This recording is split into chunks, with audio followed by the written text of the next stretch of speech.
రంగంలోకి దిగిన ప్రభాస్ పెద్దమ్మ ఎంపీగా నరసాపురం నుండి పోటీ. ఎన్నికలు దగ్గర పడుతున్న నేపథ్యంలో ఏపీలో అన్ని రకాల పార్టీలు అభ్యర్థుల ఎంపిక విషయమై ఫుల్ ఫోకస్ పెట్టాయి.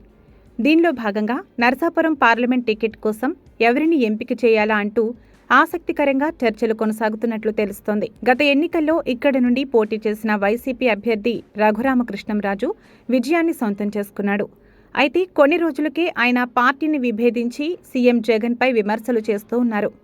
ప్రస్తుతం ఆయన టీడీపీ జనసేన ఉమ్మడి అభ్యర్థిగా నరసాపురం నుండి పోటీ చేసే అవకాశం ఉన్నట్లు తెలుస్తోంది.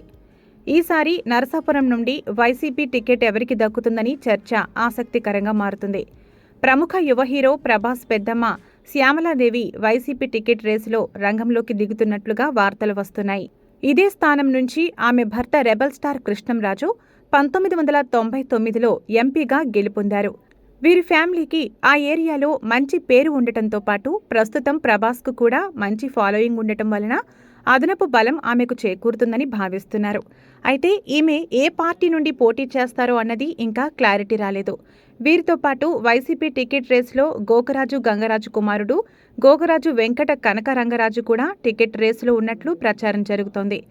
అయితే సీఎం జగన్ ఎవరి వైపు మొగ్గు చూపుతారో, ఎవరిని నరసాపురం నుండి వచ్చే ఎన్నికల్లో పోటీకి రంగంలోకి దింపుతారో అంటూ ప్రజలు ఆసక్తిగా ఎదురుచూస్తున్నారు. శ్యామలాదేవి ఏ పార్టీ నుండి పోటీ చేస్తారో అనే ఉత్కంఠ నెలకొనడంతో పాటు ఈ రేసులో శ్యామలాదేవి ఏ రకంగా విజయాన్ని సాధిస్తారో అని ప్రజలు ఆసక్తిగా ఎదురుచూస్తున్నారు.